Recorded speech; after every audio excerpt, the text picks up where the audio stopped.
This is Dr. David Green, CEO of the Texas Pain Network. Today's topic is avoiding surgery for degenerative disc disease. The normal intervertebral disc is composed of 80% water and then 20% collagens and protein. The best analogy is to that of a jelly donut. You have a harder outer layer called the annulus fibrosus and then a gelatinous inner layer called the nucleus pulposus. The inner layer has no nerve endings. It does not feel pain.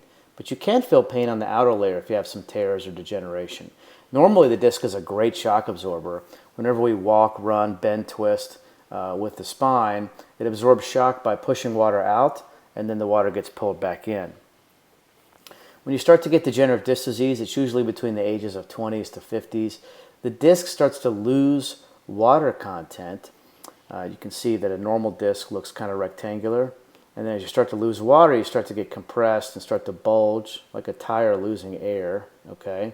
And eventually you can get to a point where you can barely even see it on an X-ray or an MRI. 40% of the time, the intervertebral disc is the cause of low back pain.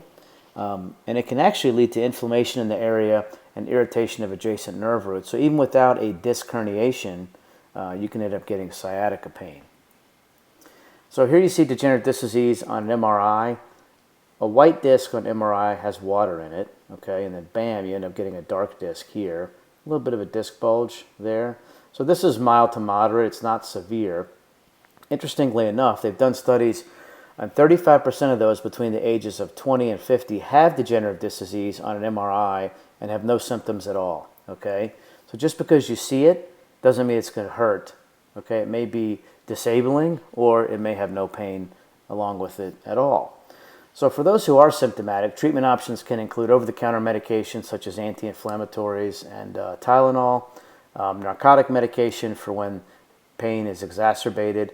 Long-term narcotics for degenerative disc disease is a bad idea because the risks start to outweigh the benefits. Topical prescription pain creams or patches can be very helpful. Muscle relaxers for when exacerbations occur, and physical therapy can be very helpful. So chiropractic treatment helps a lot with pain from degenerative disc disease. TENS units are about the size of an iPod. They're battery powered. They have little foam pads that can go over the back and change the way the brain perceives pain signals.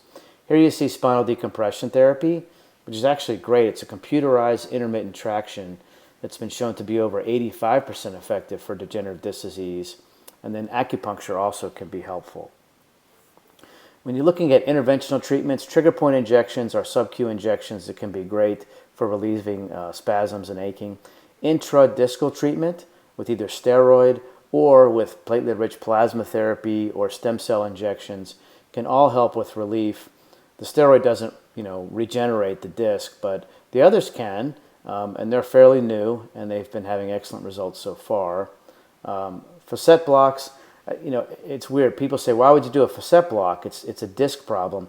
Yeah, but most people with a disc problem have a facet arthritis, which are the spinal joints.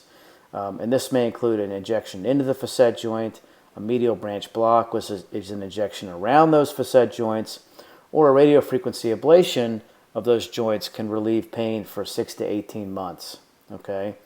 Epidural injections can help if the nerve roots are being inflamed.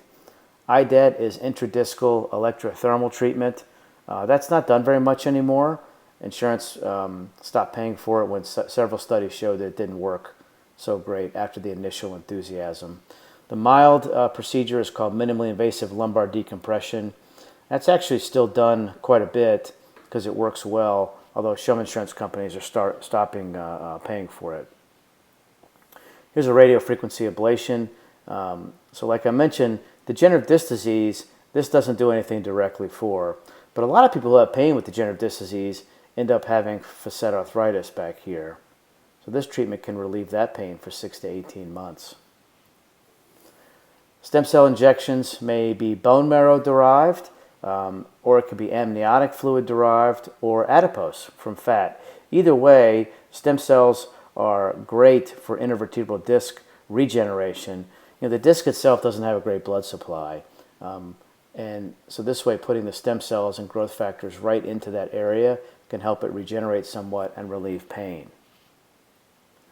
What are the outcomes? Well, there's been several studies looking at non-operative versus operative treatment. One comparison of long-term outcomes for those with back pain who had a positive discogram didn't demonstrate any difference between a fusion versus non-operative treatment. 3/4 of the time, patients are able to achieve a satisfactory level of baseline pain with degenerative disc disease and avoid surgery. If you have a fusion for degenerative disc disease, a lot of times it can be a roll of the dice. So the best option is to try and avoid it with conservative treatment, and the result may end up being just as good as if you had surgery. The top non-operative pain management in Texas is through the Texas Pain Network.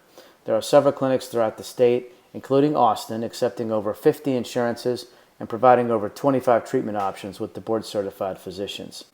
Visit us online today at painmanagementaustintx.com and then call us for more information and scheduling at 512-456-8886.